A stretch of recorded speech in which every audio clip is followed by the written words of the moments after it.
नमस्कार, मैं हूं अंकुर। आप देख रहे हैं सत्य हिंदी। एक नजर अब तक की सुर्खियों पर। बिहार विधानसभा चुनाव के दूसरे चरण से पहले बीजेपी ने नीतीश कुमार को एनडीए का मुख्यमंत्री चेहरा दोबारा साफ तौर पर घोषित कर दिया है। केंद्रीय शिक्षा मंत्री और बिहार चुनाव प्रभारी धर्मेंद्र प्रधान ने सोमवार को कहा कि एनडीए में किसी तरह का कोई भ्रम नहीं है, नीतीश कुमार ही मुख्यमंत्री पद के चेहरा हैं। प्रधान ने कहा कि प्रधानमंत्री मोदी पहले ही साफ कह चुके हैं कि हमारे पास कोई खाली जगह नहीं है। जब नीतीश कुमार पहले से मुख्यमंत्री हैं तो किसी नए नाम की जरूरत क्यों? हमारा चेहरा नीतीश कुमार ही है। उन्होंने कहा कि विपक्ष झूठ फैलाने में लगा है, लेकिन एनडीए एकजुट है और नीतीश कुमार के नेतृत्व में चुनाव लड़ रहा है। बता दें, चुनाव से पहले और पहले चरण से पहले भी किसी भी बीजेपी नेता का ये नहीं कहना था कि नीतीश कुमार सीएम फेस हैं। वो कह रहे थे कि चुनाव बाद विधायक दल तय करेगा, लेकिन अब पहले चरण के बाद बीजेपी ने नीतीश को आगे बढ़ाना शुरू कर दिया है। बिहार विधानसभा चुनाव के पहले चरण के मतदान के बाद एनडीए में बड़ा राजनीतिक मोड़ आया। रक्षा मंत्री और वरिष्ठ बीजेपी नेता राजनाथ सिंह ने अब नीतीश कुमार को एनडीए का मुख्यमंत्री चेहरा घोषित किया। राजनाथ सिंह ने कहा कि चुनाव के बाद नीतीश कुमार ही बिहार के मुख्यमंत्री होंगे। बीजेपी के सूत्रों का कहना है कि पार्टी को कार्यकर्ताओं से फीडबैक मिला था कि सीएम फेस घोषित न करने से वोटर्स में भ्रम की स्थिति बन गई थी, खासकर उन लोगों में जो नीतीश कुमार की समाज कल्याण योजनाओं के समर्थक हैं। इस बीच पहले चरण के मतदान के बाद नीतीश कुमार ने राज्य प्रशासन के कुछ वरिष्ठ अधिकारियों के साथ बंद कमरे में बैठक की थी। इन अधिकारियों ने उन्हें जेडीयू और एनडीए उम्मीदवारों की चुनावी स्थिति की जानकारी दी। बताया जा रहा है कि बैठक में लोजपा और जेडीयू कार्यकर्ताओं के बीच कई सीटों पर तालमेल की बात भी सामने आई। गौरतलब है कि 2020 के विधानसभा चुनाव में चिराग पासवान ने जेडीयू के खिलाफ उम्मीदवार उतारे थे, जिससे नीतीश की पार्टी की 30 से ज्यादा सीटों पर नुकसान हुआ था। उधर शुक्रवार को गृहमंत्री अमित शाह ने भी बीजेपी नेताओं के साथ एक गोपनीय बैठक की। सूत्रों के मुताबिक शाह कुछ सीटों पर पार्टी की कमजोर स्थिति से नाराज थे और उन्होंने बदलाव की रणनीति पर जोर दिया। राजनीतिक विश्लेषक का कहना है कि इसी वजह से बीजेपी ने दूसरे चरण से पहले रणनीति बदली है। बिहार विधानसभा चुनाव के दूसरे चरण की वोटिंग से ठीक पहले पटना की सड़कों पर एक नया नारा चर्चा में लाने की कोशिश की जा रही है। 25 से 30 फिर से नीतीश। राजधानी के कोतवाली इलाके में ये बड़ा होर्डिंग लगाया गया, जिसमें मुख्यमंत्री नीतीश कुमार की तस्वीर के साथ 2025 से 2030 तक फिर से सत्ता में वापसी का संदेश दिया गया है। बता दें, बिहार विधानसभा चुनाव के दूसरे चरण के लिए वोटिंग कल यानी 11 नवंबर को होने वाली है। जैसे जैसे मतदान की तारीख नजदीक आ रही है, पोस्टर वार और प्रचार अभियान और तेज होते जा रहे हैं। इससे पहले जेडीयू ने एक और पोस्टर निकाला था, जिसमें एनडीए सरकार की जगह नीतीश सरकार लिखा हुआ था। बिहार विधानसभा चुनाव के दूसरे चरण के लिए प्रचार रविवार को थम गया। इस चरण में 122 सीटों पर मतदान मंगलवार को होगा। सत्ताधारी एनडीए और विपक्षी महागठबंधन दोनों ने ही आखिरी वक्त तक वोटर्स को लुभाने के लिए पूरी ताकत झोंक दी। नेताओं ने अपने मुख्य वादों और योजनाओं को लोगों तक पहुंचाने की कोशिश की। अब चुनावी मैदान में गेंद जनता के पाले में है, जो तय करेगी कि बिहार की सत्ता की कुर्सी किसके हिस्से में आएगी। बिहार विधानसभा चुनाव के दूसरे और आखिरी चरण की वोटिंग से ठीक एक दिन पहले कांग्रेस ने दावा किया है कि इस बार राज्य में महागठबंधन की सरकार बनना तय है और सत्ता में आते ही उसकी सभी गारंटी लागू की जाएंगी। कांग्रेस अध्यक्ष मल्लिकार्जुन खड़गे ने कहा कि महागठबंधन की सरकार बिहार को 20 साल की बेबसी की राजनीति से आजाद कराएगी। उन्होंने कहा कि अब बिहार में पलायन रुकेगा, युवाओं के भविष्य से अंधेरा हटेगा, हर घर में उजाला लौटेगा, हम अन्याय को खत्म करेंगे और बिहार को सामाजिक न्याय के रास्ते पर आगे बढ़ाएंगे। खड़गे ने कहा कि दलित, महादलित, आदिवासी, पिछड़े, अति पिछड़े, आर्थिक रूप से कमजोर और अल्पसंख्यक वर्गों को उनका पूरा हक मिलेगा। उन्होंने जोड़ा, महिलाएं, किसान, युवा, हर वर्ग को आर्थिक मजबूती मिलेगी। बिहार के लोग बदलाव के लिए निकल पड़े हैं, हम बिहार की रौनक वापस लाएंगे, ये हमारी गारंटी है। कांग्रेस के वरिष्ठ नेता जयराम रमेश ने भी कहा कि इस बार बिहार में महागठबंधन की सरकार तय है। बिहार विधानसभा चुनाव के पहले चरण की वोटिंग को 3 दिन बीत चुके हैं, लेकिन चुनाव आयोग ने अब तक महिला और पुरुष मतदाताओं की संख्या जारी नहीं की है। इस पर आरजेडी नेता तेजस्वी यादव ने आयोग से जवाब मांगा। तेजस्वी ने कहा कि 3 दिन हो गए, लेकिन आयोग अब तक ये नहीं बता पाया कि महिलाओं और पुरुषों ने कितनी संख्या में वोट डाले। आखिर ये आंकड़े छिपाए क्यों जा रहे हैं? उन्होंने ये भी आरोप लगाया कि कई जगहों पर वीवीपैट स्लिप्स सड़कों पर बिखरी मिली और सीसीटीवी कैमरे बंद किए जा रहे हैं। तेजस्वी ने कहा कि चुनाव आयोग को पारदर्शिता के साथ ये जानकारी तुरंत सार्वजनिक करनी चाहिए।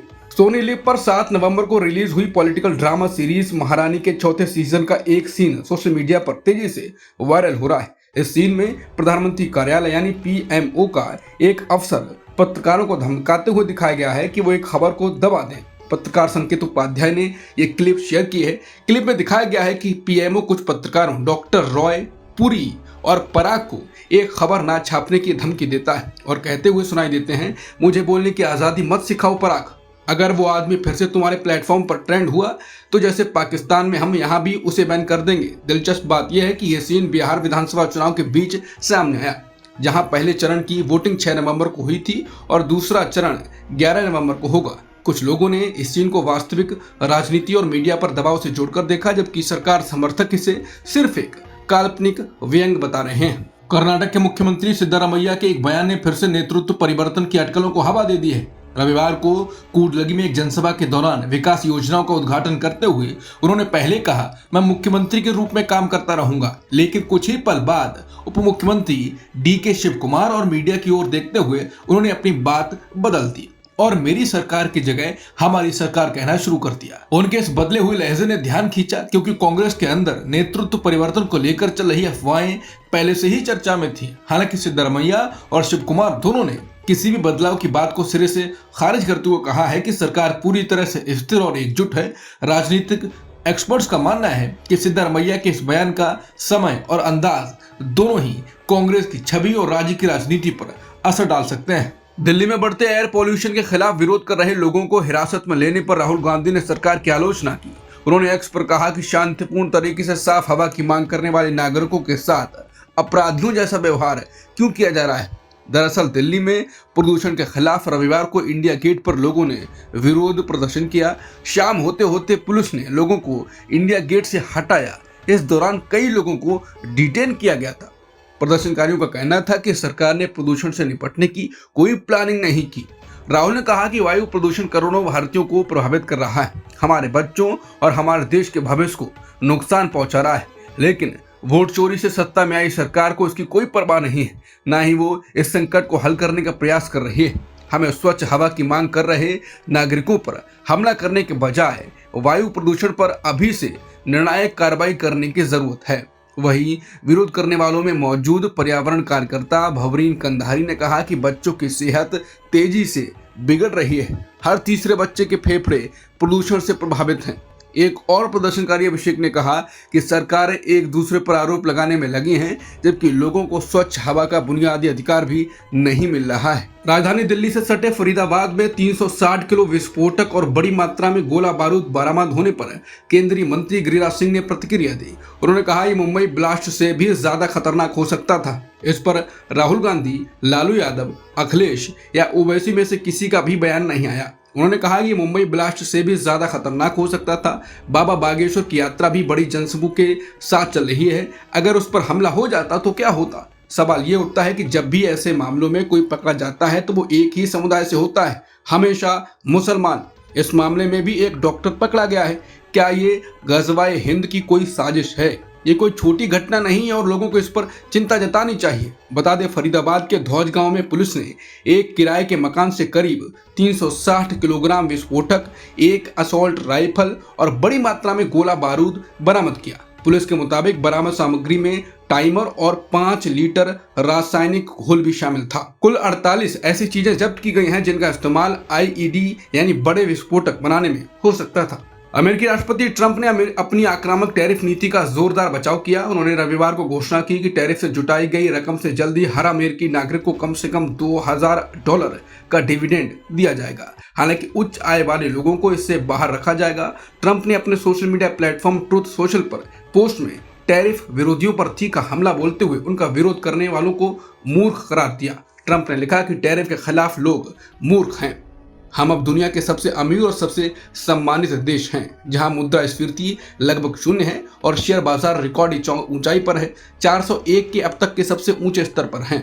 उन्होंने दावा किया कि टैरिफ से ट्रिलियंस डॉलर की कमाई हो रही है, जिससे $37 ट्रिलियन के राष्ट्रीय कर्ज को चुकाना शुरू किया जाएगा। साथ ही देश भर में रिकॉर्ड निवेश हो रहा है और फैक्ट्रियां, कारखाने हर जगह बन रहे हैं। राष्ट्रपति ने आगे कहा, हर व्यक्ति को कम से कम $2000 का डिविडेंड दिया जाएगा उच्च आय वाले लोगों को छोड़कर। हालांकि उन्होंने इसकी वितरण प्रक्रिया या समय सीमा के बारे में कोई विवरण नहीं दिया।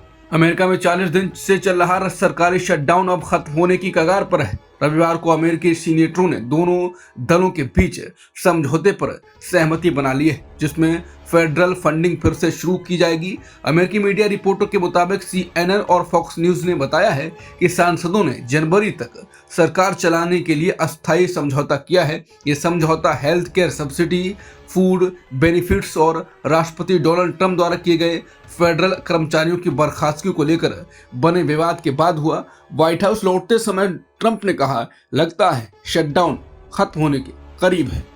अब तक की खबरों में इतना ही। बाकी खबरों के लिए बने रहिए सत्यहिंदी.com के साथ। Copyright disclaimer under Section 107 of the Copyright Act 1976. Allowance is made for fair use for purposes such as criticism, comment, news reporting, scholarship, and research. Fair use is a use permitted by copyright statute that might otherwise be infringing.